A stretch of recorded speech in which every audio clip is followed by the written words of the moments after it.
శ్రీమహాగణాధిపతయే నమః. సరస్వత్యై నమః. శ్రీగురుభ్యో నమః. హరి ఓం.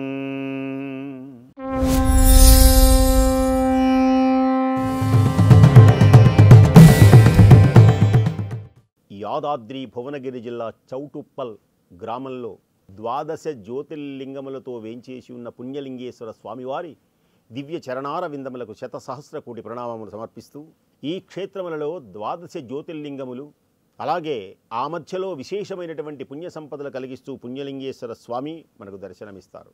అంతేకాక గణపతి, అక్కడ ఉన్నటువంటి అమ్మవారి పేరు మాణిక్యాంబాదేవిగా మనకు దర్శనమిస్తుంది. ఇక్కడనే ఇంతవరకు ఇది మాధవ సేవ అయితే మరొక కోణం ఉన్నది ఇక్కడ ప్రధానమైనది. ఇది అమ్మ నాన్న అనాథ ఆశ్రమం. ఈ చౌటుప్పల్లో 3 పూట్ల 1800 మంది భోజనం చేసే అమోఘమైనటువంటి అన్నదాన కార్యక్రమం నిరంతరం జరుగుతుంది.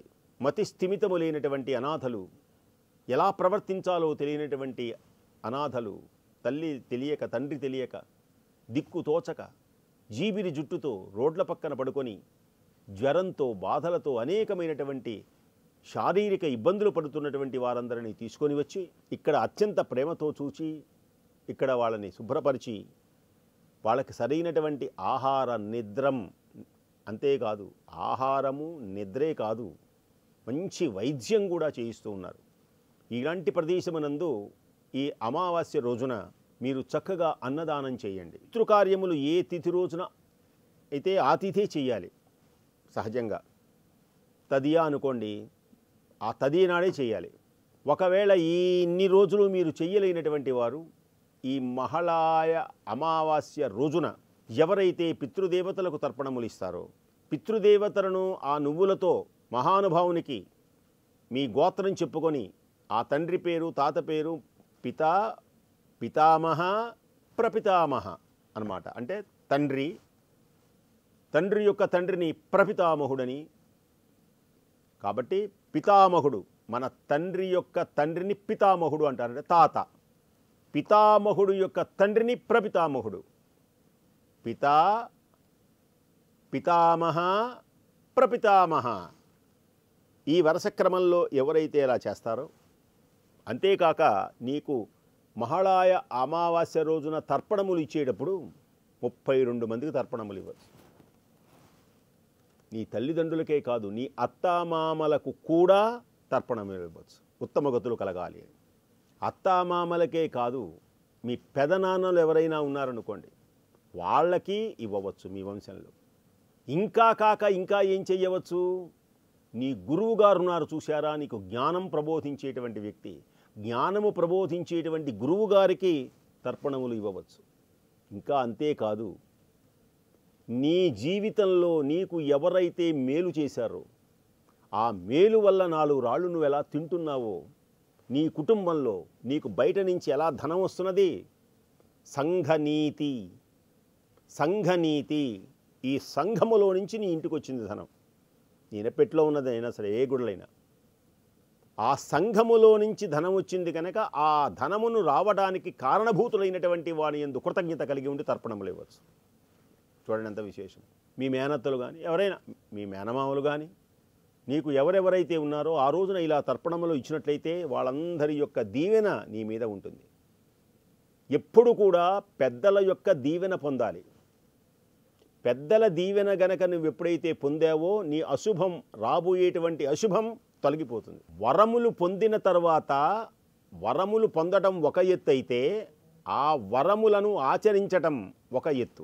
వరమును పెద్దలు వరమిచ్చిన తర్వాత దాన్ని నువ్వు సక్రమంగా వినియోగించకపోతే, పెద్దలను గనక తిరస్కరిస్తే నీకు శాపమై కూర్చుంటుంది. వరము శాపమవుతుంది, తెలుసున? శాపం వరమవుతుంది దైవానుగ్రహం ఉంటే.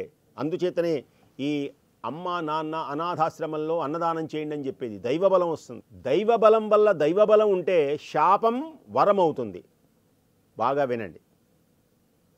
దైవబలం లేకపోతే నువ్వు వరాలు పొందినా వరము శాపమైంది, దైవబలం ఉంటే శాపం వరమైంది. ఒక చిన్ని ఉదాహరణ, భస్మాసురుడు ఉన్నాడు. భస్మాసురుడు వరం కోరి ఆ వరాన్ని లోకకంటకుడైనాడు. అంటే లోకాలని నాశనం చేయాలనుకున్నాడు. తన చెయ్యి ఎవరి మీద పెడితే వాడు భస్మం అవ్వాలని. చివరికి ఏమైంది? ఆ వరం దైవము చేత తిరస్కరింపబడి సంఘాన్ని నాశనం చెయ్యాలి అనేటువంటి ఒక తీవ్రమైన భయంకరమైనటువంటి భావం అతనిలో ఉండటం వలన ఆ వరం అతనికి శాపమై చివరకు అతనే చెయ్యి తలనెత్తి మీద పెట్టుకొని మాడిపోయినాడు. అంటే వరం శాపమైంది. శాపం వరం ఎలా అయిందో చెప్తాను వినండి. శాపం కూడా వరమైంది దైవబలం వలన. అర్జునుడు అని ఒక ఆయన ఉన్నాడు, దేవలోకానికి వెళ్ళాడు, ఊర్వశి వరించింది.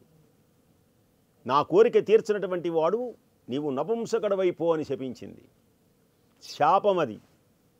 దైవబలం వలన ఆ శాపం 1 సంవత్సరం పాటు ఉంటుంది. అక్కడ నాట్యం నేర్పుతూ విరాట రాజ్యంలో మీరు నివసించండి. అసలు ఈ పేడి రూపంతో ఉన్నటువంటి నిన్ను ఎవడు అర్జునుడని గుర్తించలేడో. అజ్ఞాతవాసం పరిసమాప్తి అవుతుంది, విజయము సాధిస్తావు, నీవు విజయుడవై ఉంటావు. చూసారా? అందుకని మనం చేసేటువంటి ప్రతి దానం వరమై మనల్ని రక్షిస్తుంది. మనం ఏ పొరపాటు ఏదైనా చేసి ఉంటే, మనకు తెలియక చేస్తే అవి శాపాలై ఉంటే, మనకు కష్టాలు వస్తూ ఉంటే, ఆ శాపములన్నీ వరములుగా మారాలి అంటే ఇలాంటి అమ్మ నాన్న అనాథ ఆశ్రమానికి వచ్చి ఈ అమావాస్య రోజున వారికి అన్నదానం చేయాలి. ముఖ్యంగా ఈ అమావాస్య రోజున ఉదయమున లేచి చక్కగా మీరు ఈ పితృకార్యములు చేయడానికి, పిండ ప్రదానములు చేయడానికి నదీ తీరం వెళ్ళొచ్చు, బావి దగ్గర వెళ్ళొచ్చు, చెరువు దగ్గర చేయొచ్చు, ఇంట్లో కూడా చేయొచ్చు. స్వగృహంలో అయితే చక్కగా మీరు ఈ మహాళయ పక్షాలు ఇంట్లో పెట్టుకోవచ్చు. మీ తల్లిదండ్రులే కనుక దోషమేమీ లేదు. ఒక నదీ దగ్గరికి వెళ్ళి అక్కడ పిండ ప్రదానములు చేస్తే ఇంకా విశేషమైనటువంటి ఫలితం. తటాకములయందు ఇలా చేయవచ్చు. అక్కడ నువ్వులతో నీళ్లు అలా తీసుకొని ఆ దేవతలు ఒక్కొక్క పిండం ముందు అలా ధార వస్తూ ఉంటారు దర్భల మీద ఉంచి. మరి ఈ కార్యక్రమం చేయించడానికి అమ్మ నాన్న అనాథ ఆశ్రమంలో మనకిక్కడ బ్రాహ్మలు ఉన్నారు. ఇక్కడ అది చేసుకోవచ్చు, అన్నదానము చేయవచ్చు. అంటే 2 ఏకక్రియా ద్వ్యర్థకరి. ఒక పని వలన 2 ప్రయోజనాలు. మీరు ఈ విశేషమైనటువంటి రోజు వస్తే ఈ తిథి నాడు మీరు తిథి పెట్టుకోవచ్చు. అంటే శ్రాద్ధకర్మలు చేయవచ్చు, చక్కగా పిండ ప్రదానాలు చేయవచ్చు, సశాస్త్రీయంగా చేయిస్తారు.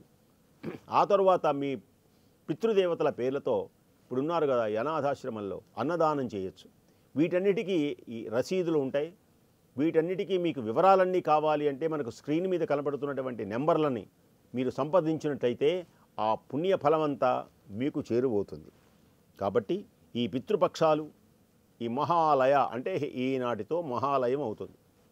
మనకు ముఖ్యంగా 27 నక్షత్రాలు ఉన్నాయి. ఈ 27 నక్షత్రాలు భాద్రపదం అని ఎందుకు వచ్చింది అంటే ఉత్తరాభాద్రా నక్షత్ర పౌర్ణమితో ఉంటుంది కనుక. అందుకని భాద్రపద మాసం, ఆశ్వీజమాసం అని వస్తుంది తర్వాత. ఆశ్వీజమాసము అంటే అశ్విని నక్షత్ర పౌర్ణమితో ఉంటుంది, అంటే సృష్టి మొదలు. ఇప్పుడేమైంది? మహాలయం అయిపోయింది, అంటే రేవతి నక్షత్రంతో అయిపోయింది. ఇక తెల్లవారితే ఏమేం జరిగింది? అశ్విని నక్షత్రములలో 27 నక్షత్రములలో మొట్టమొదటి అశ్విని.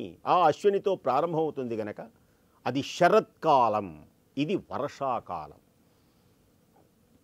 శారద నీరదెందు ఘనసార పటీర మరాళ మల్లికాహార శరదాం శతం అంటారు. మాంగళ్యం తంతునానేన మమ జీవన హేతునా కంఠే బధ్నామి సుభగేష్యం జీవ శరదాం శతం. దేవి, నీ మెడలో కట్టేటువంటి మంగళసూత్రం వలన మన యురం శరత్కాల మేఘము వలనే శాశ్వతంగా 100 సంవత్సరాలు ఉందా. శరత్కాలపు వెన్నెల తెల్లగా చల్లగా ఉన్నట్టు నీ హృదయము నా హృదయం అంత తెల్లగా అంత చల్లగా ఉండాలి. నా హృదయము నిండా నీవే, నీ హృదయము నిండా నేనే. ఇలా ఎలంతకాలం మన జీవితాంతం ఇలాంటి ప్రేమతో ఉండాలి అని భావన చెందుతారు. అందుకని శరత్కాలంలో ఎండలు కొంచెం వర్షాలు వెనక్కి తగ్గుతాయి, మరీ ఎండగా ఉండదు, కొంచెం తగ్గుతాయి, మార్గములన్నీ హాయిగా ఉంటాయి. సాయంకాలం వేళలో చల్లటి గాలులు, ఆకాశాన మేఘాలన్నీ తొలగిపోయి తెల్లని చందమామ వెలుగొందుతూ ఉంటాడు.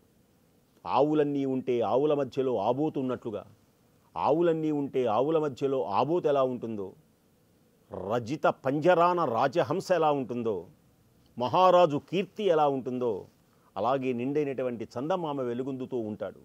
కాబట్టి తెల్లవారితే, కాబట్టి ఈ పుణ్యమైనటువంటి ఈ అమావాస్య రోజున పితృకార్యములను నిర్వహించి చక్కగా అన్నదానములు చేసి మీరందరూ తరించి వంశాభివృద్ధితో పితృదేవతల యొక్క దీవెన పొంది నారాయణుని ఆ ఈశ్వరుని యొక్క అనుగ్రహం మీరందరూ పొంది సుఖ సంతోషములతో ఉండాలని కోరుకుంటూ స్వస్తి.